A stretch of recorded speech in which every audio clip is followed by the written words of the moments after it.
Bonjour les amis et bienvenue sur votre chaîne de partage, j'espère que vous allez bien. Une fois de plus, je vous présente une vidéo magnifique, n'hésitez pas à la regarder jusqu'à la fin pour profiter de la recette que je vais vous proposer aujourd'hui. Immédiatement, nous commençons par recueillir l'eau du robinet dans laquelle nous avons rajouté du bicarbonate de sodium pour enlever les pesticides des aliments que nous allons nettoyer tout à l'heure et aussi pour les désinfecter. Nous avons commencé par tremper nos persils, les basilics sauvages et les basilics ordinaires. Nous avons là une belle branche de céleri. C'est tout un pied de céleri, si on peut dire comme ça, que nous avons trempé également. Et là, nous avons 5 belles tiges de poireaux que nous allons également tremper. Nous coupons les poireaux en deux et laissons le tout tremper pendant au moins 30 minutes avant de commencer à laver. Nous allons laver correctement ces feuilles vertes tout en les frottant pour être sûr d'enlever la saleté au maximum. Pour le nettoyage des poireaux, comme vous avez vu, pour cette partie inférieure, je n'ai pas eu besoin de fendre en deux. Cette partie généralement ne garde pas beaucoup de saleté. Et surtout dans notre cas, le bicarbonate a très bien agi. À tous mes abonnés, je vous remercie pour votre soutien dans l'évolution de cette chaîne.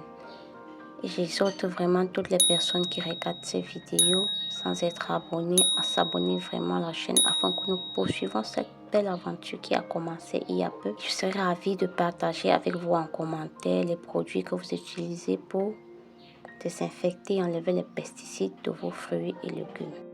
Vous voyez les persils comme ça, il faut trier tige par tige parce que les persils généralement gardent beaucoup de saleté. Et si vous ne triez pas et vérifiez correctement, vous allez toujours garder un peu de saleté sur ces condiments-là. Donc, moi, je prends toujours la peine de bien vérifier. Là, nous avons eu la chance d'avoir un bon plant de céleri. Là, nous avons découpé. Vous voyez comment je suis en train de faire là. J'ai très bien découpé pour me faciliter le nettoyage. Je commence par nettoyer les feuilles et puis je m'attaque aux tiges. C'est là que les saletés sont souvent très bien incrustées. Et vous voyez, je suis en train de bien frotter pour enlever toute la saleté.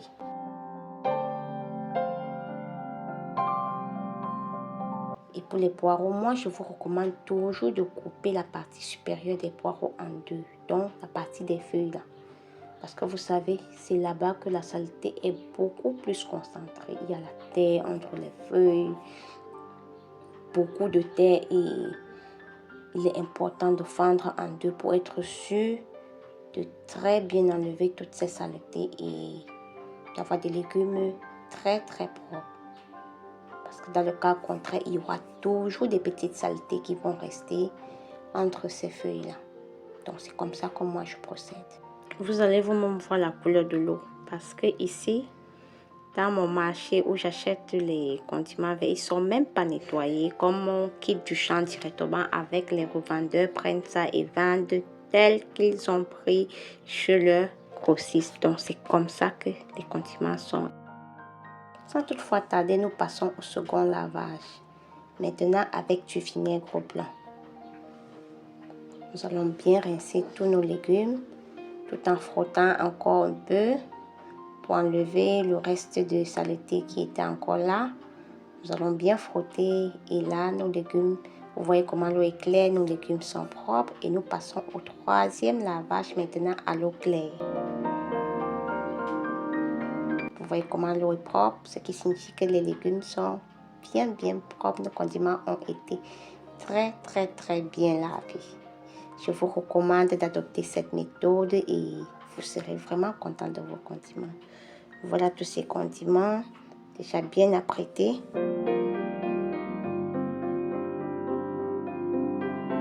Pour cette recette, nous avons utilisé les persils, les basilics ordinaires et le basilic sauvage, rien qu'en partie. Et nous allons faire sécher le reste des deux basilics pour les utiliser plus tard. À notre recette, nous rajoutons les oignons, les poivrons, les piments rouges et jaunes.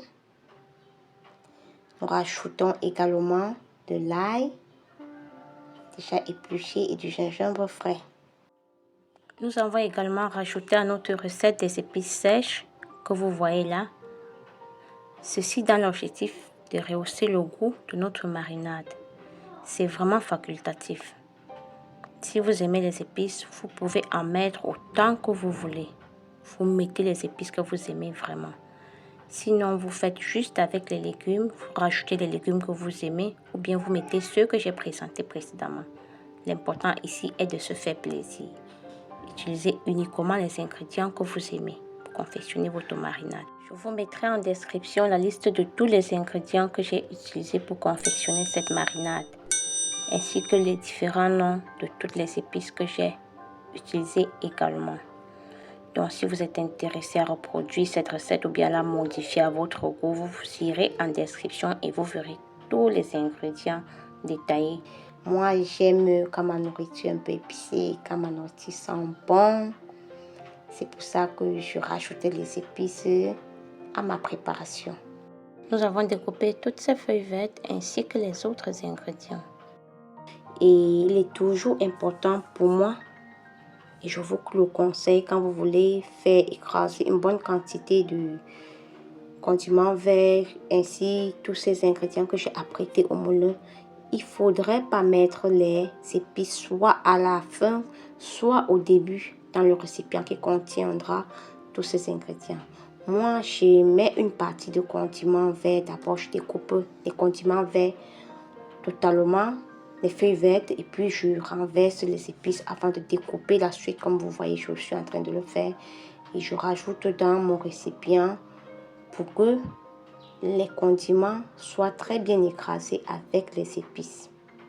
Là, je suis certain que rien ne restera dans la machine. Je vous recommande vraiment cette marinade passe-partout qui va vous faire gagner beaucoup de temps en cuisine tout en confectionnant des plats délicieux. Vous pouvez également leur rajouter à certaines sauces, à tous vos ragoûts et sauter. Ça passe vraiment partout et la cuisine est juste un plaisir. Donc, vous faites la cuisine avec joie parce que vous êtes sûr qu'à la fin, le résultat sera satisfaisant et tout le monde sera content d'avoir bien mangé. Entre-temps, nous apprêtons nos contenants qui vont juste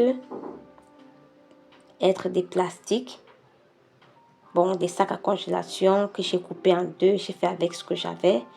Et directement, nous allons emballer en portions d'un repas après avoir bien remué. Bon, voilà. Ce que nous faisons, nous emballons, comme je l'ai dit précédemment, en portions d'un repas. Vous allez utiliser la quantité qui vous convient. Si vous voulez beaucoup, si le repas est beaucoup, vous pouvez utiliser 2 portions. Si le repas est petit, vous pouvez utiliser une portion comme je le fais. Vous avez vu, c'est juste une mesurette. Et puis, j'emballe et je range. C'est très bien. Je vous conseille vraiment cette marinade. Vous voyez? C'est facile à faire, ça ne prend pas le temps. Et puis maintenant, dans ce bocal, je vais mettre la quantité que je vais utiliser, soit sur une semaine, soit sur 2 semaines. Ça dépendra des repas que je vais confectionner durant la semaine. Et je rajoute un peu d'huile végétale. Nous allons conserver le bocal au réfrigérateur pendant environ 2 semaines et les sachets au congélateur pendant une bonne période. Cette recette est vraiment pratique, je vous la recommande vivement. N'hésitez pas à la reproduire chez vous. Elle va vous sauver la vie. Merci d'avoir regardé la vidéo jusqu'à cet instant. N'oubliez pas de liker, partager, me donner vos avis en commentaire. Et je vous dis à bientôt avec une nouvelle recette. Bye bye.